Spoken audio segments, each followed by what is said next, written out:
स्वागत है आप सबका एक बार फिर से। किसान साथियों, आज हम बात करने वाले हैं कि सरसों से हम एक बहुत अच्छा उत्पादन कैसे ले सकते हैं। कौन कौन से ऐसे खाद हैं जो हमें सरसों में ज़रूर इस्तेमाल करने चाहिए जिससे हमें बहुत अच्छा उत्पादन मिल सके। किसान भाइयों, आज की इस वीडियो में मैं बात करूंगा कि सरसों की फसल में कितने पानी देने चाहिए, कौन कौन से पानी पे कौन कौन सी खाद देनी चाहिए और बुवाई में हमें कौन कौन सी खाद है जिनका इस्तेमाल ज़रूर करना चाहिए। और आप इस वीडियो के माध्यम से ये भी जान पाएंगे किसान भाइयों कि अगर आपने बुआई में कोई खाद स्किप कर दिया है यानी आपसे छूट गया है तो क्या आप उस खाद को आगे पहले पानी पे भी दे सकते हैं नहीं, क्या उसका भी फ़ायदा हमें मिलेगा या नहीं। तो सारी की सारी जानकारी सरसों की फसल में शुरू से और आखिर तक एक ही वीडियो में हम कवर करेंगे। किसान भाइयों, सरसों की जो बुआई है, अगेती सरसों की बुआई, वो लगभग जिनके खेत खाली थे किसान भाइयों के उन्होंने कर दी है। जो अगेती सरसों की बुआई होती है किसान भाइयों, वो 15 सितंबर से लेके 15 अक्टूबर के बीच में हो जाती है। और अगर आप सरसों की लेट बुआई करते हैं तो सबसे महत्वपूर्ण जो बात है, अगर आपको एक अच्छा उत्पादन लेना है तो उसमें आपको किस्म, जो सरसों की लेट किस्म होती है उसकी ही बुआई करनी चाहिए। ये नहीं कि आप अगेते जो सरसों के बीज हैं उनकी ही बुआई कर दें। तो इसमें तो होगी ये बात, क्योंकि हमारे क्षेत्र में बहुत सारे मेरे किसान भाई गन्ने की फसल को डालने के बाद सरसों की बुआई करते हैं। तो उसमें आपको बीज का चयन बहुत ही सावधानी पूर्वक और सोच समझ कर करना है। अब आते हैं हम अपनी वीडियो पे पहली सिंचाई पे हमें कौन कौन से खाद इस्तेमाल करने हैं। किसान साथियों, थोड़ी सी जानकारी पहले मैं आपको बता दूं कि सरसों की जो फसल है उसमें हमें बुआई पे ही बहुत अच्छे खाद की आवश्यकता होती है और कई खाद ऐसे हैं जो हमें बुआई पे ही डालने चाहिए, जैसे सल्फर। सल्फर, अगर आप दानेदार सल्फर का इस्तेमाल करते हैं तो वो धीरे धीरे रिलीज होता रहता है फसल में, तो आप इसको बुआई पे डालिए। और सल्फर के बिना एक अच्छा उत्पादन सरसों में लेना बिल्कुल असंभव है, इसलिए आपको सरसों में बुआई के समय सल्फर जरूर डालना है। और किसान साथियों, एक हमारा खाद आता है बुआई में, सरसों की बुआई में खासकर, सिंगल सुपर फास्फेट। इसके अंदर सल्फर और कैल्शियम भरपूर मात्रा में रहता है, फास्फोरस भी रहता है, तो बहुत ही ज़बरदस्त इसके रिजल्ट हमें सरसों में देखने को मिलते हैं और इसका भी हमें बुआई में ही इस्तेमाल करना चाहिए। अब आता हूँ मैं पहले पानी पे। किसान साथियों, अगर किसी भाई ने ये खाद स्किप कर दिए हैं तो वो पहले पानी पे भी डाल सकता है, उसकी मात्रा भी मैं आपको बताऊंगा।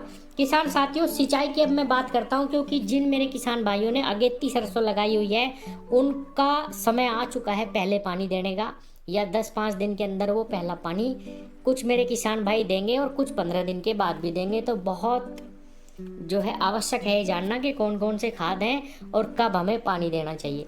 किसान साथियों, जब हम अपनी सरसों की बुआई कर लें तो कम से कम 30 से 40 दिन के बाद हमें पहला पानी देना चाहिए। और दूसरी सिंचाई भी हमें 70 से 80 दिन, जब हमारी फसल में 80-90 दिन बाद फलियां बननी स्टार्ट हो जाती हैं, दूसरी सिंचाई हमें तब करनी चाहिए। और किसान साथियों, अगर आपकी मिट्टी क्षारीय है तो उसमें बुआई के समय जिप्सम और गोबर की खाद का जरूर इस्तेमाल करना चाहिए।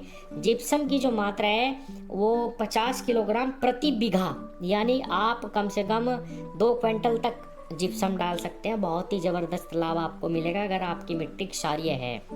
और किसान साथियों, जिप्सम के अंदर बहुत ही ज़बरदस्त कैल्शियम और सल्फर पाया जाता है, बहुत सस्ता ये खाद पड़ता है, इसके ऊपर मैंने विस्तार से वीडियो बनाई हुई है।